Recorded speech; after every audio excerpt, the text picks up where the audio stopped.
Welcome to Every Horror Film. This is the debut episode of our new podcast, talking about horror films, if you didn't know. My name's Tanner, my co-host Jeff. Just want to get into a couple things. Our first review is going to be The Black Phone. And just to give you guys a quick rundown of what we're going to be doing, just looking at horror films in general. You know, we're big fans. I know the horror community is big in terms of being on YouTube and social media. So we wanted to join. We wanted to give our 2 cents about everything. So Jeff, we saw The Black Phone together. Before we get into everything, I'll just give you the mic real quick. Give us a quick rundown of what got you into horror and what keeps you into the genre. Yeah, thank you for having me. Hey, what's up, everybody? Big horror fan here. I was excited to see The Black Phone, man. Scott Derrickson, he's a veteran in making horror films, and for anybody who's been watching horror films for a while, they know that name from Sinister and The Exorcism of Emily Rose, and I think even The Day the Earth Stood Still, which is one of my favorite movies. He's a vet. He knows what he's doing. So when I saw that he was making a movie with Ethan Hawke and the first trailer dropped, I was excited to see The Black Phone, man. I thought it was gonna be interesting. I thought it might have been something we'd never seen before, something a little more grounded. I've been watching horror films since I was probably 4 years old, so I've seen them all. So I was excited to try something new, and we went and we saw it, I think, on opening night, and I don't know, what was our first reactions, man? So my first reaction to the film, if I could sum it up into one cohesive thought, it would be, this is the epitome of getting your hopes too high for a film. Not to say that I didn't like this movie. I liked it a lot. I thought it was a very, very good movie. I thought it was well made, well shot. I like the characters. There's some good scenes in there, some nice tension. I do like this movie. I just think I was expecting a little bit more in terms of the horror and the suspense. And with that being said, I liked it a lot, but I think I got myself maybe a little bit too hyped up because this film was supposed to be released earlier this year. It got pushed back. I'm assuming it was due to COVID or whatever it was. So I had really been building my expectations for this, which that could be a fault at myself, not the film itself, my own personal self getting excited for the movie. But I thought it was a good film, but I think there were a couple things that they could have did. I wanted more. There was a lot of good stuff, but it left me wanting a little bit more. What were your thoughts on it? I was kind of in the same boat there. Going into it, I had a vague idea of what the synopsis was. And for any of those who haven't seen it yet, the idea is basically, in the 70s in this very small town, there's this kidnapper and murderer who's known as the Grabber, quote unquote. He's snatching kids left and right, and no one knows where they're going. And it's like a big talk of the town. And suddenly, our main character, a 13-year-old boy, finally gets snatched up by the Grabber and cut to his basement where he's being kept, and got to figure out how to get out by himself. And suddenly, this phone on the wall, which is disconnected, starts ringing. Little boy picks it up. There's the voice of deceased victims of the Grabber telling him what to do and telling him how to get out. So as soon as I saw that, and as soon as I saw that in the trailer, I said, okay, that's kind of interesting. There have been things like that in the past, but I think a very grounded story like that, it could be very interesting. So I checked it out with very little knowledge of what the movie was. When we went into it, in the opening credits, it kind of said it was based on a short story. And it's a short story that I've never read before. Mm-hmm. So the story was very laid out. I guess the story was laid out in a way that would make it very easy to translate to screen. I thought that it was a very solid movie. Scott Derrickson definitely knows how to make a movie, but I think that it being a short story kind of, no pun intended, sold itself short a little bit here. In the sense that you didn't have much material to work with, not much original material to work with. So at times it might feel a little bloated and a little drawn out. But other than that, it's a solid movie. It's very well acted. It's very good pace. It had me, it gripped me from the beginning to end. It didn't lose me at any point. So, it's a very good movie. And I think you're right with the expectations. I think we've been spoiled by big budget horror and reboots and whatnot. And to see something grounded with no CGI, it's just it's a bit of a humbling moment. It kind of makes you take a step back. Absolutely. And to mention a couple things here before we get into the review, we're going to do a little bit of non-spoiler talking here in the beginning. At some point, I will say, hey, we're going to get into the spoilers of the film. If you haven't seen it yet, go watch it, come back and watch it and listen to this review. Obviously, as you mentioned earlier, filmed by Scott Derrickson, who also filmed Sinister, which me and you both, one of our favorite horror movies we've ever seen. Great movie. It was also screenplay was done by C. Robert Cargill. He also did the screenplay for Sinister. And then we also have Blumhouse was producing it. So Blumhouse, they've been a big name in the horror scene the past couple of years. Obviously, they've been producing the Halloween trilogy they've been doing and a couple other films as well. And then you also in the film, you've got Ethan Hawke, who was in Sinister. You've got I could be saying this wrong. James Ransome, sorry. He was also in Sinister 1 and 2. So you've got a little bit of a reconnection there in terms of previous films with a previous director and actors. So, and as we mentioned this earlier, which we didn't even know, this film was actually filmed in our hometown of Wilmington, North Carolina. I know they film a lot of stuff here, but I did not know that until I pulled up the Wikipedia. So that's awesome to know. But yeah, for the most part, kind of like you said, there's a lot of good things in this film that I do like. The shots, I like the setting, the 1970s setting. I think they did a very good job of capturing that. It's a very grounded film. There's only probably 6, 7, 8 characters that are really introduced in the film. There's not a whole lot. You get the 2 kids, you get the dad, you get the detectives, you get the grabber, and that's pretty much it. So it's a very condensed film. I think right now the budget says on here was about between 16 and 18 million dollars. I'm not sure what the box office looks like. I'm sure they surpassed it and made a lot of money on opening week. But yeah, for the most part, this is a very solid film, and there's good reviews I've seen. I think there's a lot that they could have left us to.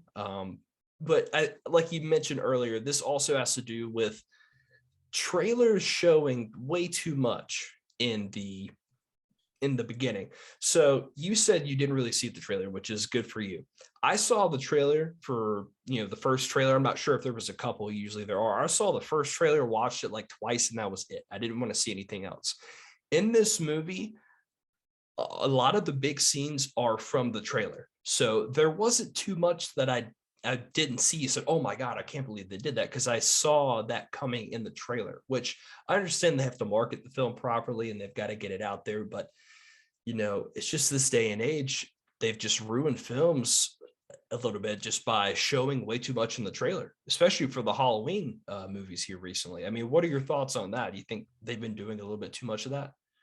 Yeah, I mean, it's like I said, it's a double-edged sword. It's kind of a lesson in being humble. I mean, we've been spoiled, we've been spoiled with these big blockbuster epics, and to have something so small budget and so condensed to 2 or 3 set pieces, it's hard to find. It's hard on the cutting room floor to find a lot of scenes to work with that don't give away the plot. I mean, it's such a character and such a story driven picture that there's not much to show off. There's not a lot of sweeping landscape shots to fill the trailer. There's not a lot of jump scares. I don't think there's any jump scares.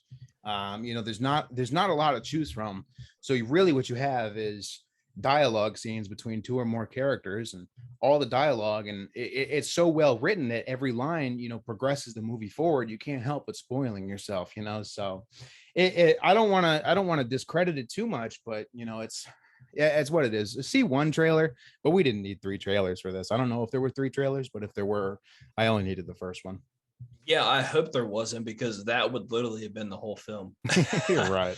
I'll have to go back and look at that. And I also failed to mention at the beginning that this was a short story that was made by Joe Hill, aka Stephen King's son. So a lot of people have said when watching this film, they've gotten very Stephen King vibes, very It vibes, which I got a little bit of that.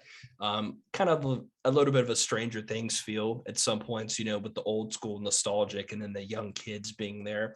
So I could see where they're coming to from. I can see where they're coming from when they bring that up. It also says here, just taking a look at the film, that the kid, I'm sorry, I'm trying to find his name here real quick. Let's see here. What was his name? The main actor? Yes, Mason Thames, who played Finney, who did a tremendous job in the film. It actually said that him and the girl, they did their auditions over Zoom, because this is whenever the pandemic was happening. And they said it was kind of weird because the Wi-Fi was getting bad and he would say a line and then they'd have to wait for it to play back whenever the Wi-Fi reconnected. So for him to do that and still get the role and do well, that's pretty good job for him, especially being a kid. So that's interesting. So now at this point, I think it's time we're going to get into the spoilers. If you have not seen the film yet, I would recommend go watching it and come back and finish this film. I repeat, we're going to get into the spoilers. So we're going to start with the positives first. For me, the first positive is Ethan Hawke. In this film, he is badass. The character of the grabber, the look, the mask, just his mannerisms, the way he is. I wanted him to be on screen the whole time, and he barely was even in the film, which I get. They're trying to keep his mystique there, which they did. But every time he was in the film, I wanted to see him more. Yeah, I agree too. And Ethan Hawke is usually, when you see Ethan Hawke, he's usually in a movie, alongside another big name like that. So for him to carry the whole picture by himself, he really had to bring his A game. And there was never any doubt that he was going to do that. I mean, looking at the poster and looking at the trailers, seeing him in that very menacing outfit and that very, that very unforgettable mask that he wore in the trailers. I saw this and I was like, okay, we got a new horror icon coming. We got a new Halloween costume for this year. It looks like the makings of somebody who's going to be, remembered beyond this, and Ethan Hawke is a phenomenal actor. Very, very big props to him to carry it on his own, and especially in a horror role, which is very interesting to see him as the antagonist. You don't see that a lot, at least I don't think so. And opposite him, the children too, man. If there's one thing that really strikes the wrong chord with me, it's child actors. And it's so hard for me to find child actors that are just not only believable, but compelling, but these actors, the main boy and his sister, very compelling, very good child actors. I was shocked to hear that story about auditioning on Zoom. That's impressive, because these kids knocked it out of the park, man. And I know that ever since Stranger Things was a thing, 6 years ago, 7 years ago, whenever it started, child actors, especially in horror films, that's been a huge selling point. And I don't really know why. I'm not really a big part of that trend, but hey, kudos to them if they nail it. And it's rare for them to nail it, but they nailed it. Yeah, I have to agree with you there. Piggybacking off of that, the child actors in this film, they did a really good job. Finney and Gwen were the names of the names of the characters in the film. They did a good job. There was actually some good moments of comedy in this film. Not a lot, but you had a couple moments in there that, especially in the beginning, where she's in the principal's office and she is talking to the detectives, and I think she calls them like fucking fart knockers. That part was hilarious. The whole theater laughed. That part was funny. There's a couple other pieces in there, but for the most part, the child actors, they did a really good job. I think they were supposed to be between the ages probably like 12 to 13 years old, something like that. They did a really nice job. And then like we talked about, Ethan Hawke, he killed it. Another positive for the film that I liked was the cinematography and the directing of the film and the look of it. Now, if you've seen Sinister, this film has a lot of elements that Scott Derrickson used in that film and this film. And with that being said, a lot of the Super 8 filming for some of the dream sequences, which we'll get into that later, and just the way that it's shot in certain things that you've seen. If you've seen any of his movies, you could say, oh, that's a Scott Derrickson film.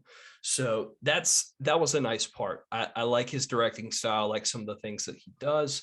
And I thought that was a nice job of him putting his own personal touch in there, just to know, hey, we've kind of seen from this guy before. Mm-hmm. And even on top of Scott Derrickson, the cinematographer for this, Brett Jutkovich. I'm sure I'm pronouncing that wrong, but he's you might not know the name, but you definitely know some of the recent things he's done. He did the most recent Scream earlier this year. He did the cinematography for Ready or Not back in 2019. He even did the cinematography for everyone's favorite Stranger Things Volume 4 that's trending right now. So, he's definitely got an eye for horror and creepy angles, and he knows how to work a camera, man. This film was just another example of this. So that's he's got another notch on his belt for this, and he did a great job. Yeah, absolutely. I would agree. There was a lot of good in the prospect of the techniques of filming, the score, cinematography, production, all that stuff was nice. Blumhouse, they've got a big budget behind them. They usually do a really good job there. So those are really my two main positives for this film. And I know that doesn't sound like a lot, but if you go see this movie, you're going to see what we're talking about. There isn't a ton of characters. This isn't a ton of stuff going on. I think I'll add this in, another part that I like that I didn't think I would, but you might disagree with me here, is when I saw the trailer originally and I saw the mask of Ethan Hawke, and I kind of saw the trailer, I was like, okay, this guy looks scary. He looks interesting. I want to see more of him. When I started to see the phone and the dead kids from previous victims trying to help him get through it, like the scene where he's the one kid's helping him and he's stepping back and throwing the phone, I was like, that might be kind of corny. I don't know if that's gonna go over well. I was actually surprised that I liked it a little bit more than I thought I would. I think they did a nice job with that. It wasn't super over the top and super corny. There are a couple parts here and there that I could have done without, but for the most part, I actually liked it. I think it added to the story a little bit, and I was actually okay with it.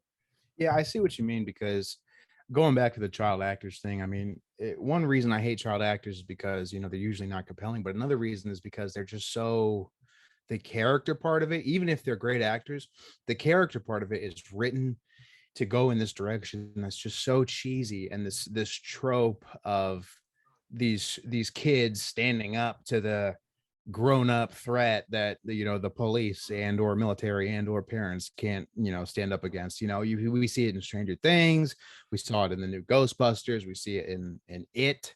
It's a very common trope that I just think not only isn't realistic, but it's usually a little over dramatic, if you ask me. I mean, children, especially 13-year-olds, man, they're usually these vulnerable characters who we identify with as don't hurt them, these pure innocent souls, don't do this. And then to see them stand up against the big bad, it usually doesn't go too well, because it's just not convincing at all, at least to me.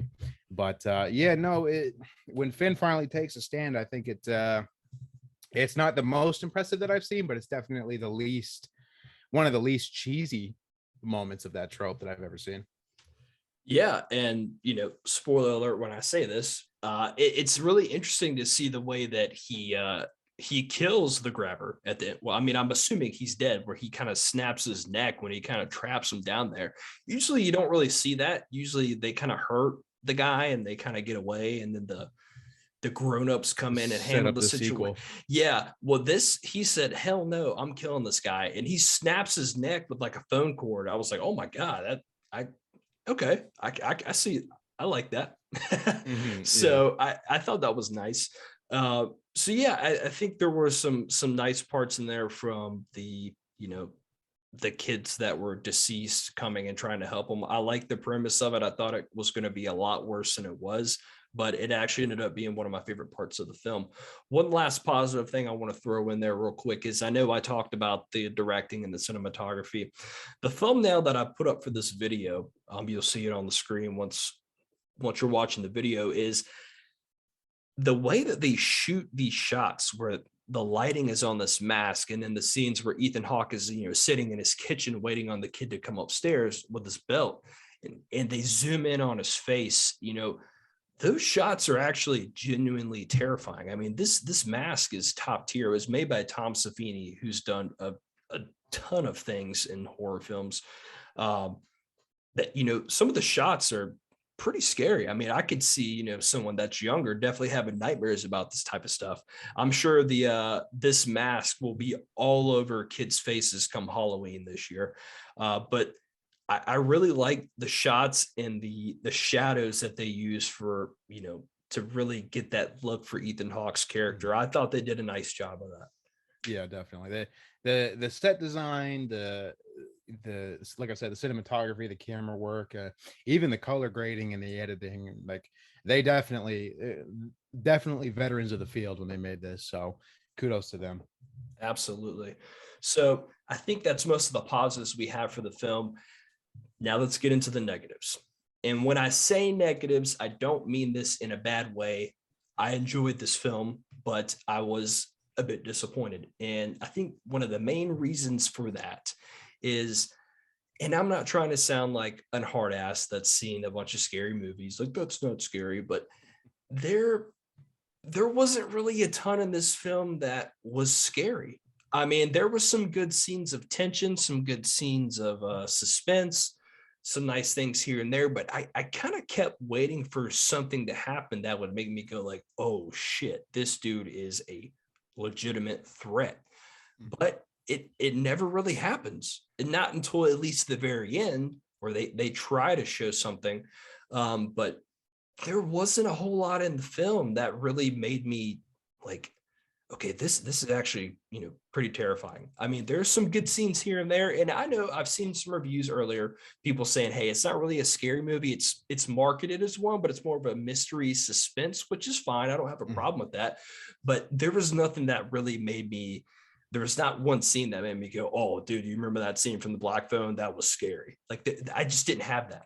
Yeah, it my exact thoughts. I mean, to call this a horror film, a little bit of a stretch. I mean, there are definitely some scary images, but this is more of a thriller, suspense, mystery. I mean, this is Silence of the Lambs is scarier than this. I think Escape Room is scarier than this. I think this is more in league with like like a Mystic River or an Untraceable. This seems like kind of the darker cousin of like the Lovely Bones, where they're not really horror films, but they're definitely like they'll make the hair on your neck stand up from thinking about how real this is and how grounded and yeah, realistic it is. But to say it's a horror film, I mean, yeah, there's the supernatural element of like the ghost kids, and there's some scary images of there's some blood in there, but to say it's a horror film, I think it discredits all the other horror films that Scott Derrickson has made.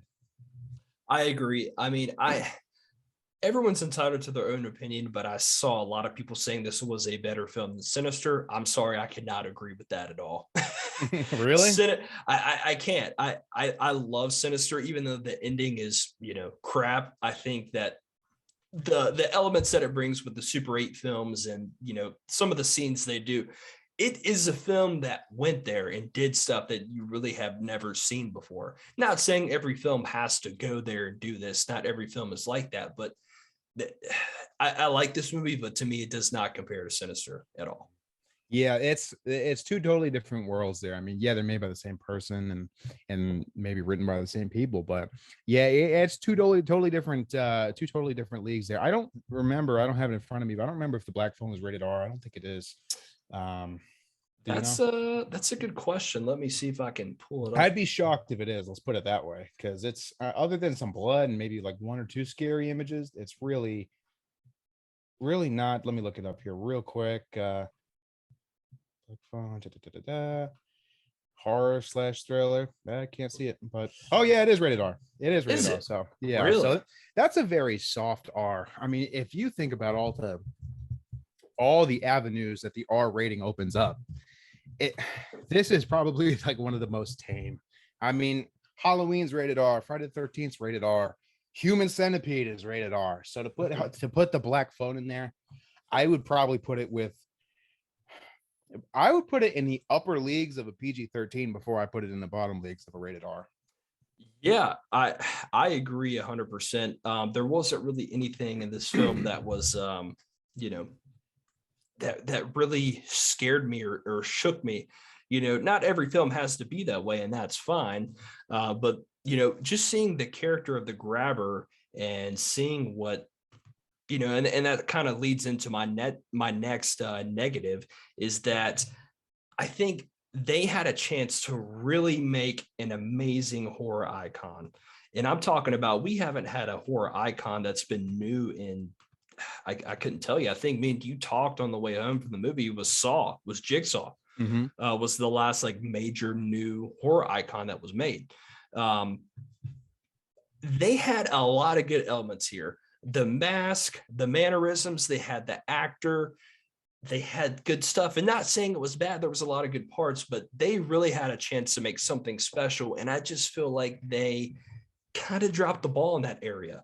And just, I know there's not a ton in this film. I know it's based off a short story, and not every character has to be a 3, 4, 5, 6 movie sequel character, but I thought this character was super interesting. The look was fantastic, and I just felt like they could have did a little bit more to make me say, like, dude, you remember the grabber? Like, that guy, I still think about that character, and I think they just felt a little short of that. Exactly. And like I said in the beginning, I mean, when I saw the mask, when I saw someone as titular as Ethan Hawke and being in the role, and the acting that he was going to bring to it, I was like, okay, they're creating a new horror icon. Because like you said, we haven't had a new horror icon in like 2 decades. So when it comes to horror icons, I mean, you never forget the name. So when you have a name like The Grabber, I mean, maybe even it's B tier, but it's still memorable, Like, you got the Jigsaws, you got the Leatherfaces, you got the Chuckies and the Leprechauns, you got everyone. The Grabber could have been up there, Mr. Boogie from Sinister. I remember that name because he did memorable things. Yep. The Grabber had the perfect foundation to be a memorable icon and tattoo worthy and t-shirt worthy and everything, but you're right, it falls short because it's just a short story. They didn't flush it out enough to make him stick, and that's my biggest gripe, because you're sitting on a gold mine here, in my opinion, but we really didn't capitalize on it. Because working with a short story, I mean, okay, is it Finn's story? If so, the Grabber's a little distracting.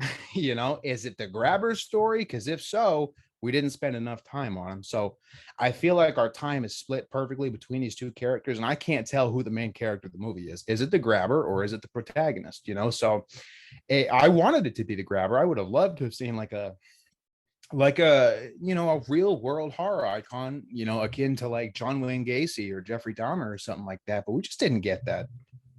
We did not. And it's, and I'm not saying they had to, because they really didn't show a lot of blood or anything in this film. I mean, there was a couple scenes here and there. You really don't get anything crazy.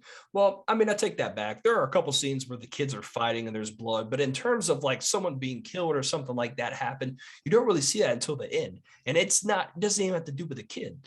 They make this portrayal of this guy as this, he's this child abductor and killer. And I get, any subject that deals with kids, in that light is very, tough to navigate, because, you don't want to piss a lot of people off. And, that's just one way you don't go.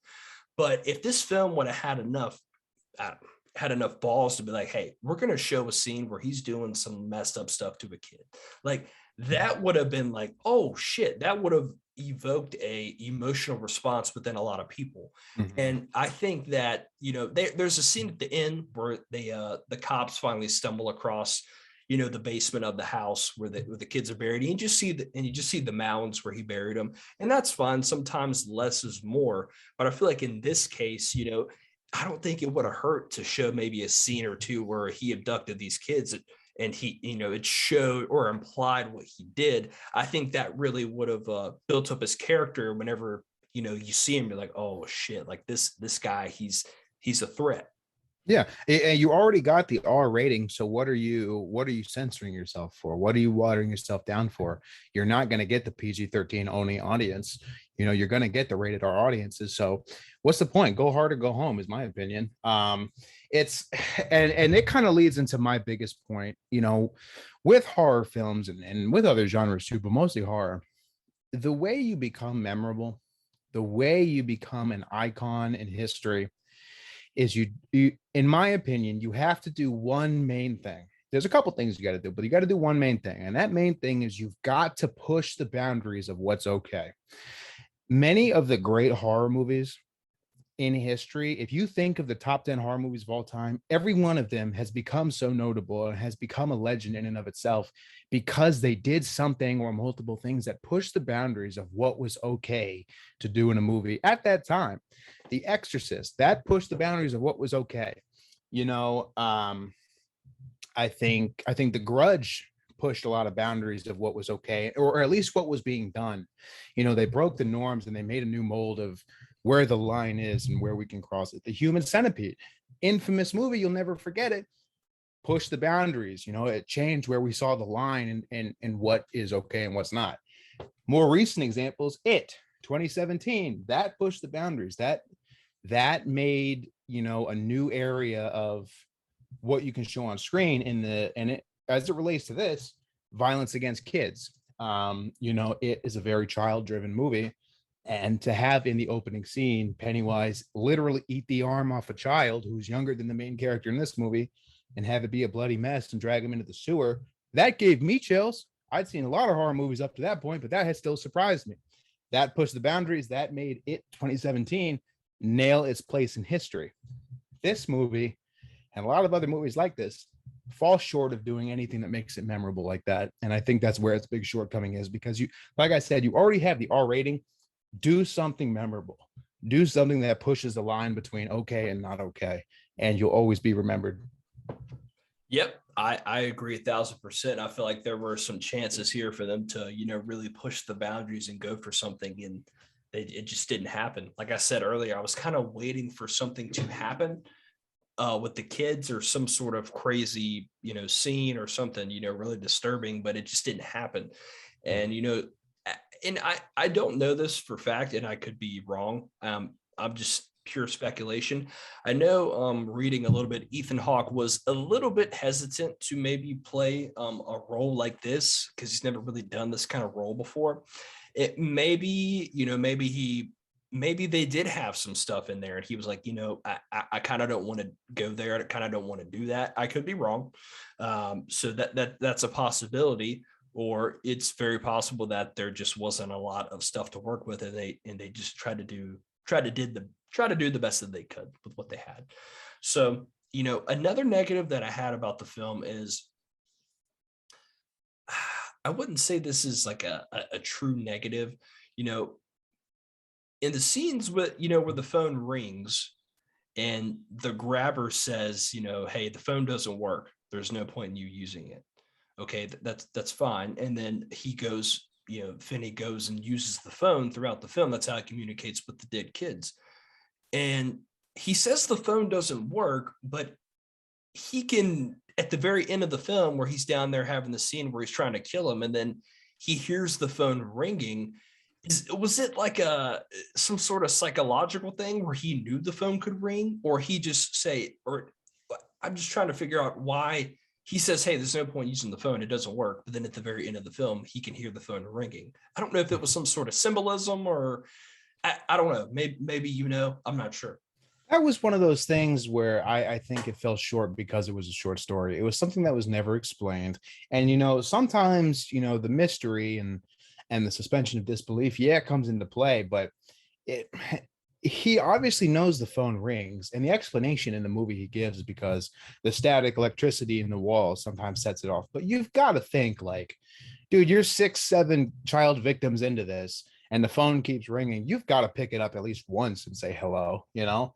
So it that part's a little, they never really explained why he never even just remove the phone. Like, yeah, the wire's cut, but dude, take it out of there, you know, because at the very least it could be a weapon, as we've seen, you know. So Yeah. you I don't know, that part didn't really make a lot of sense, and it would have made sense if they gave an explanation, but part of it being a short story is they didn't really explain every avenue. I think another interesting part, which I wouldn't say I hated it, but it just was kind of there, was his brother was played by his Max, the guy that was the, whenever the cops go in there and they're like, hey, this is that, whenever Gwen's like, hey, this is the house, and you know, he goes in there and he's doing tons of coke, and he's like, I'm going to figure out this case. I'm going to figure out who the grabber is, not knowing that the grabber is his brother who he lives with.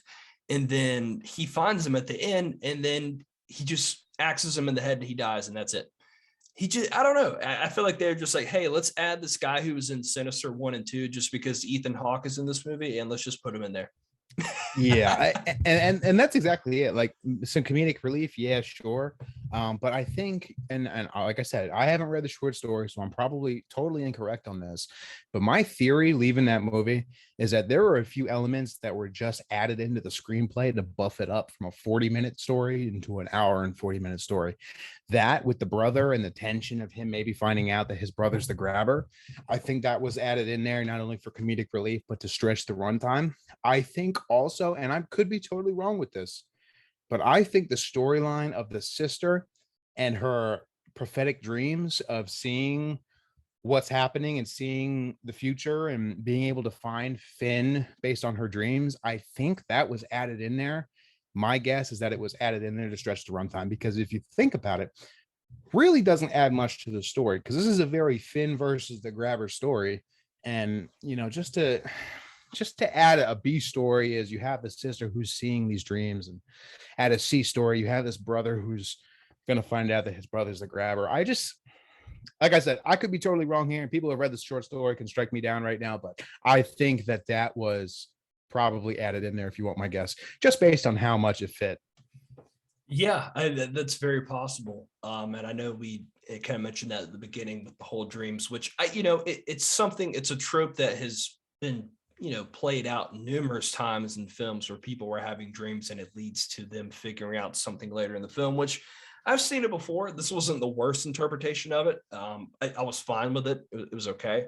It did give us some cool shots and some cool scenes with the Super 8 camera, that type of look, the 16 millimeter.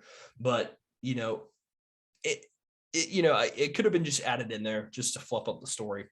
Mhm. And then this is probably a smaller nitpick that I really have with the film. Nothing major. I think me and you really laughed at this part.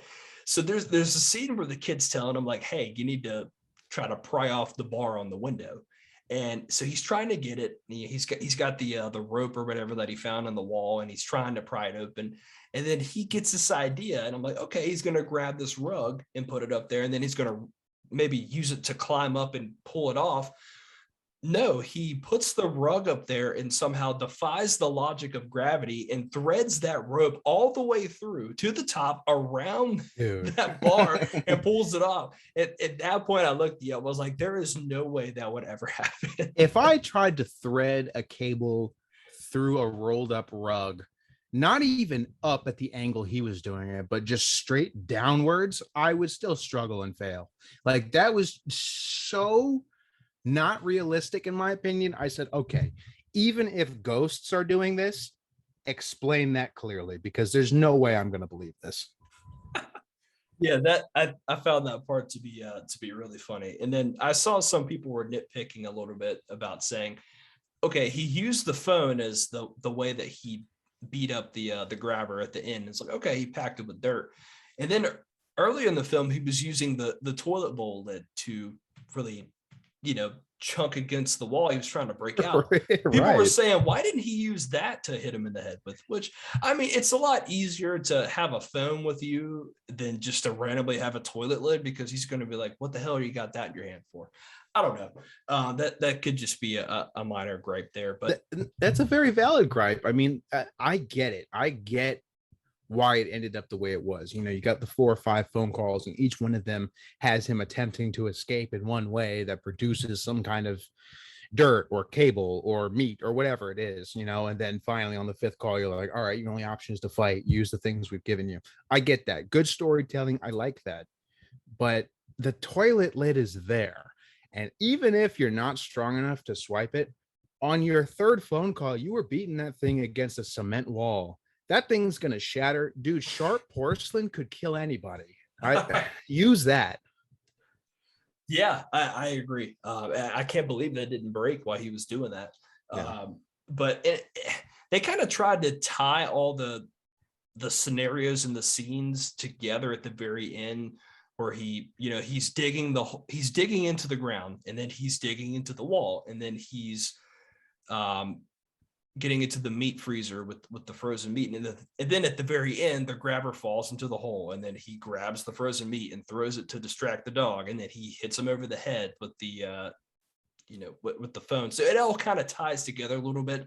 I thought it was it was okay. It was like, hey, we've got all these ideas, now we need to make them all together in the very end to make it work.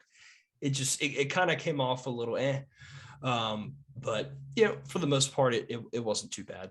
And then for the most part, this film is, that we've kind of gone over in this review, is there's a lot of good opportunities here. A lot of good things could have happened, and they had some good things happen, but they really had a chance to do something pretty damn special, and they just missed the boat, unfortunately.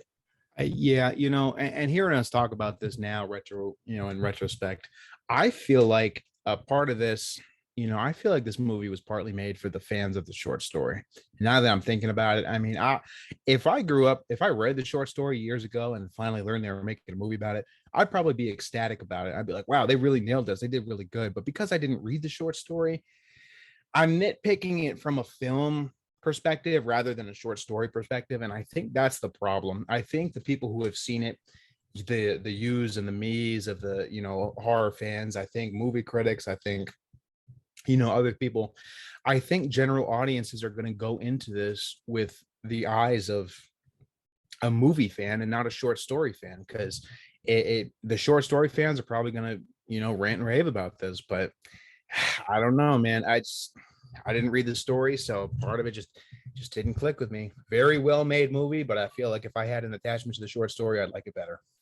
I agree, and I'll probably have to go read the short story. I mean, it's short, so hopefully it's not too long. I can read it. But yeah, I think there were a lot of good elements in this film, like we said, but they had the right elements. They just couldn't put it all together, and that could be because there wasn't a lot of material to work with.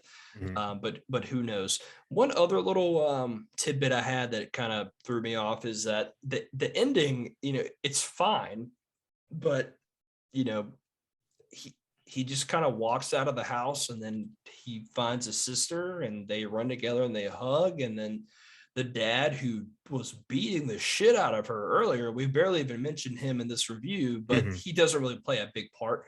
He's a drunk alcoholic. His wife has passed away. I think she committed suicide, is whatever they were saying in the film.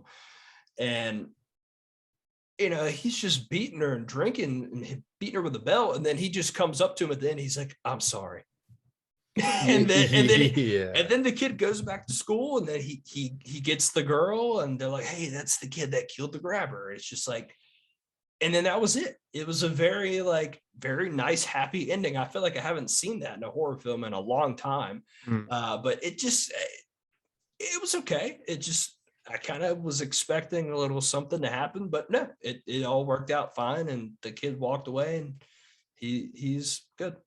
Yeah, that C storyline of the drunk dad abusing his kids that never really went anywhere, that was another tidbit that kind of gave me the hunch that the whole sister storyline was kind of thrown in there to buff it up, because that, man, what was the point of that? I mean, the dad, okay, we get it, he drinks a lot, he's kind of useless, and he beats his kids, got it. Is he a suspect? No, he should be. And if he's gonna suddenly have a happy ending where he has a change of heart and stops beating his kids, this had nothing to do with him, so what were they getting at with that? Because they spent an awful lot of runtime spanking that daughter, and I really didn't like that. Because I don't know if it's because I have a daughter, but dude, watching that happen, it was like a good 4 minutes of this child getting spanked with a belt and screaming about it. I'm like, okay, what's this going to do to progress the plot? Because it didn't do anything. It certainly was a hard scene to watch, and it really made you really pay attention. Like, oh my god, it's been going on for a little bit, and clearly they have a rough relationship with the dad. I kind of was expecting it to get even worse, but nothing really happens after that after he beats her, he just kind of is like, yeah, okay, well, I'll listen to you about your dreams, but I'm not gonna like it. And then Yeah. nothing really happened after that. I was like, okay, he's gonna get to the point where like he might be a suspect, or like he might mess around and accidentally kill one of these kids, or I don't know, something. But nothing really happens. He just kind of goes away. Yeah, and if I didn't know better, and if I didn't know Ethan Hawke was in the movie, my a very beginner level brain would have said, "Oh, maybe he's the grabber, and that's the twist." But no, it just didn't go anywhere. He wasn't even a suspect, and at that point, he at least should have been, So I don't. It gets to a point where if you're not gonna draw it out and explain it a little better and how it ties in with the main storyline, does it need to be in there, especially with a short story? And that kind of reinforces my idea of, okay, maybe this is just a buffer. Correct. And that also brings up another point that it's based in a small town in Denver, I believe Denver, Colorado, or wherever. It's based in a small town. A lot. This is the 70s. The population isn't as high as it is now. We keep seeing these scenes where there's this guy that's dressed in black, and he's got a black top hat on. He's driving around in a black van, and then every time one of these kids go missing, there's black balloons laying around the scene. Did no one think maybe just once, like, we might should check that guy out with the black Yeah. van? Like, I I could be, nitpicking here a little bit, but did no one think like, hey, that's interesting. Not a lot of people drive around with tinted out black vans that wear black clothes and drive around. Did no one maybe think, hey, we might should follow that guy? Yeah, and it's such a small town. I mean, the black van said abracadabra entertainment supplies. I'm pretty sure balloons classify as entertainment supplies. So there's your guy. Get him. Nobody in the 70s had a blacked out van like that. And a part-time magician, look there first. So Yeah. yeah, there's a lot of holes in there that really just like it might be good for a short story, but sometimes it just doesn't translate well. And I know that the book is better, but you got to consider that when you're making a movie. Correct. And, a lot of times in films where there's a abductor or a serial killer or whatever, and they're doing it from a real life perspective, most of the time it's just a regular person driving a normal car, and they just abduct somebody, and they just have like a ski mask on. Yeah. This guy is literally dressed in black in a black van with black balloons. And I mean, that he's definitely playing a character. Yeah, right. I mean, you have a guy who could, for all intents and purposes, be the Zodiac killer. Look into him. Yeah. So, that was something that, really I kind of thought about as the film got over with. I also, I hate to feel like we're nitpicking this film a lot and talking bad about it. I think the reason we're doing that is because this film had a lot of good elements. And I think the hardest thing to do in any horror film and especially if you're going with like a killer, is you have to get the killer right.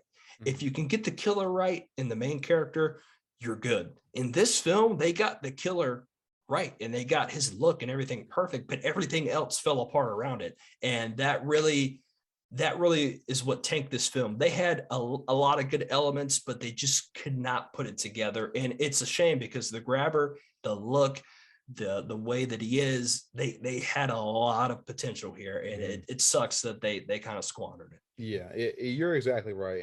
And just because we're griping about it doesn't mean we hate the movie, because believe me, in the horror genre there are way more flops than successes. Oh yeah. But this is not a flop in any sense of the term.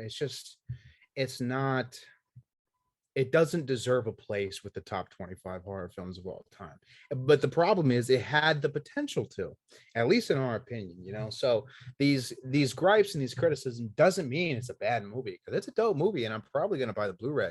Yep. It's just, when there's such a diluted and oversaturated genre like horror, you have to weed them out. I mean, you're either going to go for broke and try to be the best, or you're not going to try and you're going to be okay with your place. You're either going to go and try to be The Thing or The Exorcist or Saw, or you're going to be okay being a Sharknado or a Leprechaun. You know, you gotta find your place. And I feel like it had all the potential and it didn't try hard enough. Yep. I agree 100%. I think that they had all the elements. They just didn't make it happen. Like we said earlier, they had the R rating. You got this guy who's got this creepy look. He's clearly a child abductor.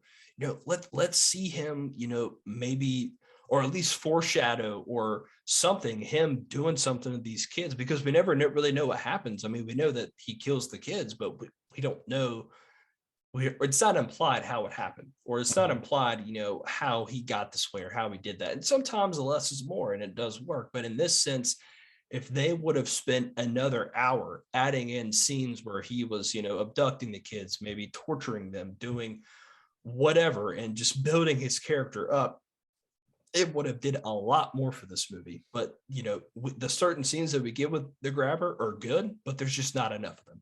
Exactly. And that's the thing too. And that's where I think my main point of criticism comes from, is because I'm a little let down that the grabber could have been somebody that I remember, and somebody that we see as people dressing up as on Halloween with their black balloons, their black button downs. I think that would have been a really cool icon. But every scene other than Finn's abduction we have of the grabber, it fades to black. We don't see him kidnap anybody. We hear about people getting kidnapped, but we never see it, so we never really feel the gravity of it. So I would have liked to have seen him in action more. I would have liked to have seen more of the grabber and less of Finn, because I feel like the gravity that it was trying to project on us, it didn't land. And it could have, because I really believe that it could have. The grabber could have creeped me out like a Buffalo Bill from Silence of the Lambs, but it just didn't. And I feel like that's my main gripe is I want to see more of the grabber, and we didn't see enough of it. Correct. So I'm with you there. I think our main focus on this film is that they had a lot of cool ideas, a lot of solid characters. They just weren't able to put it together, unfortunately, and it just fell short. And I think this could have been, something, really special, something really cool. We could have had a new icon, but it's just one of those things that just kind of fell apart. And unfortunately, a couple years, couple months, people will probably forget about it and move on.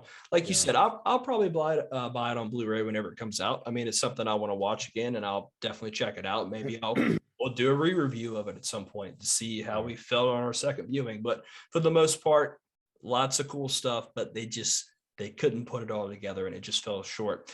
Ranking this movie on a scale from 1 to 10, where are you ranking the Black Phone? That's a tough one, because I feel like the lower I go, the more of a disservice I'm doing, but I can't go higher because there's, that's spots are reserved.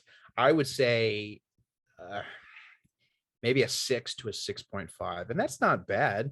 Anything above a 5 is good in my book. But I think the 7s and aboves are reserved for the John Carpenters and whatnot. So I think probably a 6 to a 6.5, just because it was good pacing. It gripped me. I was compelled. As a horror collector, I'm probably going to buy the Blu-ray. It definitely wasn't the worst that I've seen, and I've seen a lot worse. So I'd say a 6 to a 6.5. What about you? I will give it a 6 out of 10. I think there's a lot of good elements. I think the grabber, his character, it makes the film.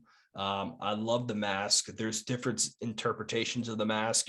Sometimes he has it fully on. Sometimes he has different kinds of smiles or frowns. I guess you can kind of replace the bottom of it. It's like a two-piece mask. And then there's some portions where it's basically Ethan Hawke, and he just has the bottom piece on, and you pretty much see his face, and he's in there talking. So there's a lot of cool elements there. I like the kid actors. They did a fantastic job. I think the setting and all that stuff was good, but I've said it a million times. I'm going to say it just one more time. They had a lot of good elements in the film. They just couldn't put it all together. I wanted to see more, and we didn't get more. So I'm going to go with a 6 out of 10 as well. Yeah. And this was definitely a January or February movie. I mean, those slots are reserved for movies that the studios don't have a lot of faith in and aren't expected to make a lot and usually have a low budget. I could tell that this was a January movie. So to put it in the summer in between major blockbusters like Doctor Strange and Jurassic World and Thor, you know, the big heavy hitters that people are lining up to see. And I think it competed with the Elvis biopic opening weekend. I could be wrong, but to put it in there, it just kind of feels like an appetizer when everyone else is eating meals. So it's not its fault. It's the pandemic's fault, but you got to take it into consideration. Yeah, absolutely. And it's a shame that I wish they didn't feel that way, because I think the character they had was fantastic. So it's a shame that they couldn't put it all together. So that is our review for The Black Phone. Hope you guys enjoyed our debut episode for Every Horror Film Where Horror Is Forever. Our attempt here is to come on this channel and we're going to try to review every single horror film that we can. And God knows we probably won't get to all of them, but we're going to try. Every time we get one, 3 more appear. So we're going to catch up. Exactly. So thank you guys for tuning in. Subscribe to our channel. Check it out. We're going to be coming up with new reviews soon. Let us know what you want to see next. We're pretty much into anything, any kind of film, subgenre into horror. We've got we're going to go through all the classics, and we're also going to go through some stuff that I haven't seen, that Jeff hasn't seen, that maybe you haven't seen, so we can all, get and experience different films. And then, maybe you like them, maybe you hate them, but we'll see. So thank you guys for tuning in. Jeff, anything you want to say before we get off? I just want to say, keep on watching these horror films and figure out what works and what doesn't. When you're sitting on the couch and you're flicking through and you're asking whoever's there with you, what do you want to watch? Look to our channel, man. We'll tell you what you got to watch and what you don't got to watch.